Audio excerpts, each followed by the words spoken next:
Hello everyone.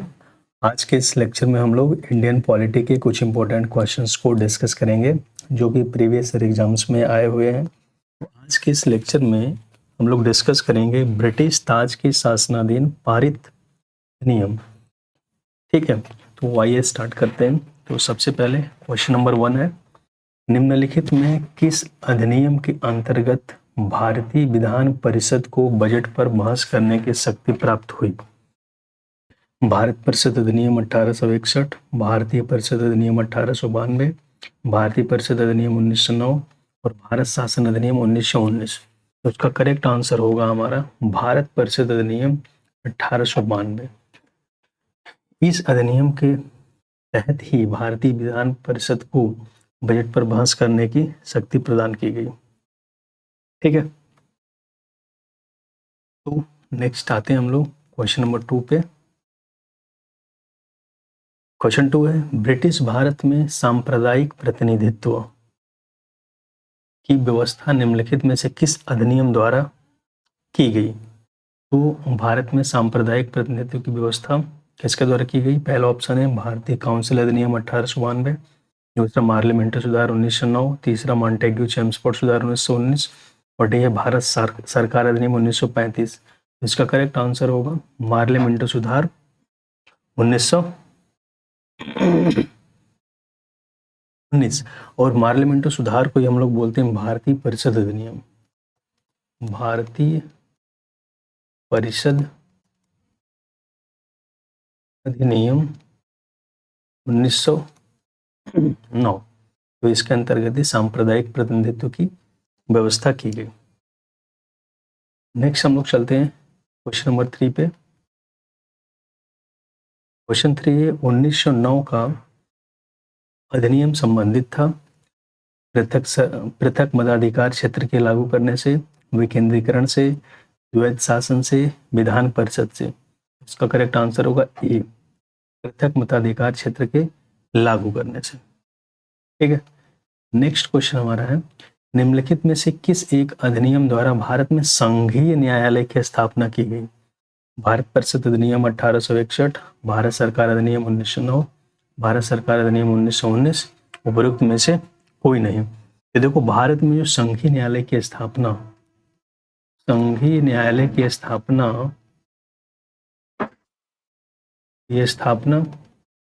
इसकी स्थापना की गई थी 1937 में, और 1937 में की गई भारत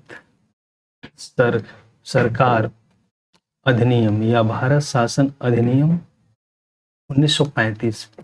1935 के अंतर्गत 1937 में क्या किया गया? संघीय न्यायालय की स्थापना का प्रावधान किया गया। और इस न्यायालय के जो प्रथम मुख्य न्यायाधीश थे,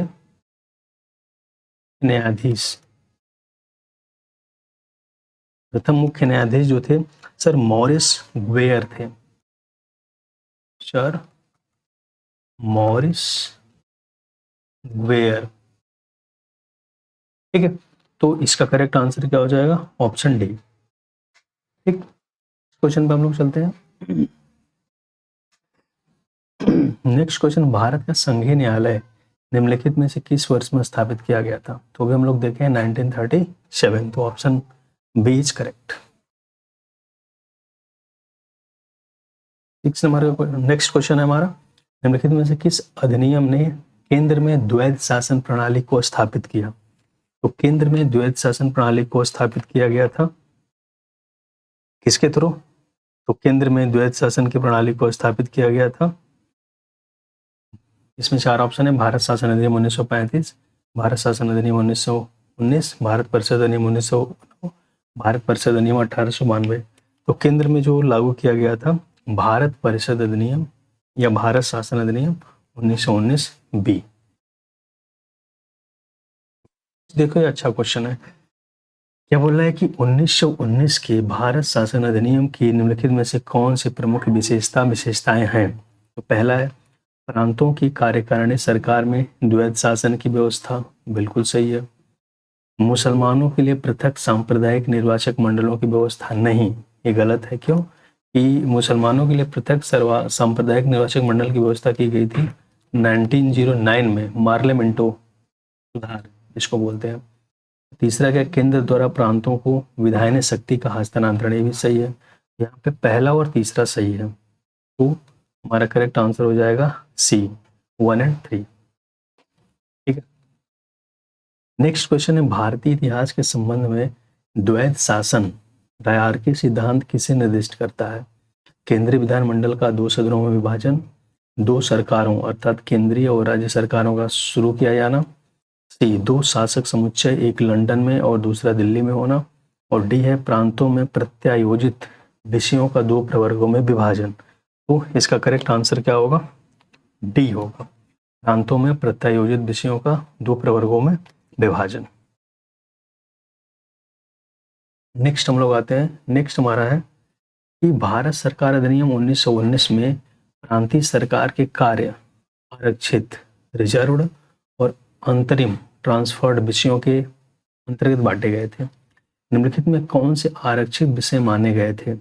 न्याय प्रशासन, स्थानीय सुशासन, भू राजस्व और पुलिस। तो यहाँ पे देखिए, जो न्याय प्रशासन है इसको आरक्षित में माना गया था, भू राजस्व इसको आरक्षित में माना गया था, और पुलिस को भी आरक्षित में माना गया था। ठीक है। तो स्थानीय सुशासन अंतरित थी, ट्रांसफर्ड थी, तो इसका करेक्ट आंसर क्या हो जाएगा? 1, 3 और 4, यानी कि option C is the correct.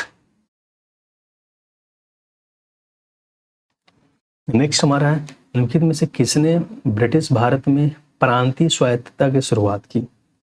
Cabinet mission, Simon commission, Bharat सरकार अधिनियम 1935, भारत सरकार अधिनियम 1919।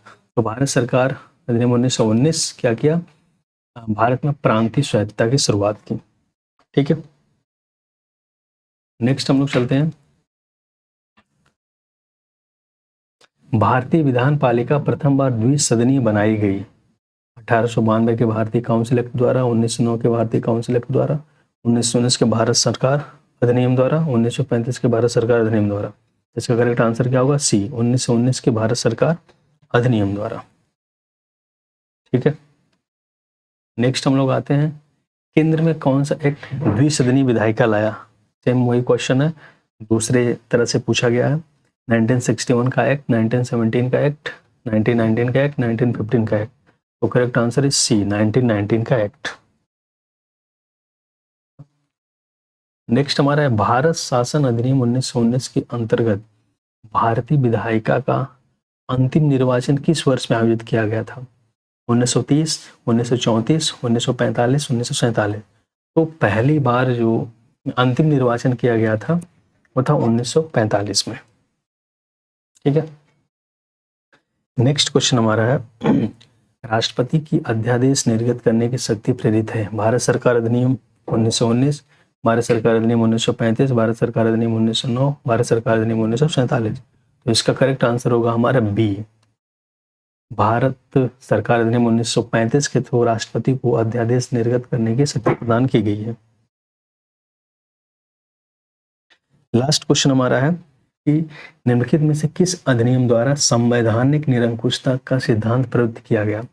1909 का भारतीय काउंसिल अधिनियम, 1919 का भारत सरकार अधिनियम, 1935 का भारत सरकार अधिनियम, 1947 का भारतीय स्वतंत्रता अधिनियम। इसका करेक्ट आंसर होगा 1935 का भारत सरकार अधिनियम। ठीक है। जो 1935 का भारत सरकार अधिनियम था वो ब्रिटिश गवर्नमेंट द्वारा भारत पर किस तरह से शासन किया जाएगा उसके लिए उन्होंने बनाया था, अपने हिसाब से उन्होंने राज्य करने के लिए बनाया था, इसीलिए इसको संवैधानिक निरंकुशता का सिद्धांत कहा जाता है।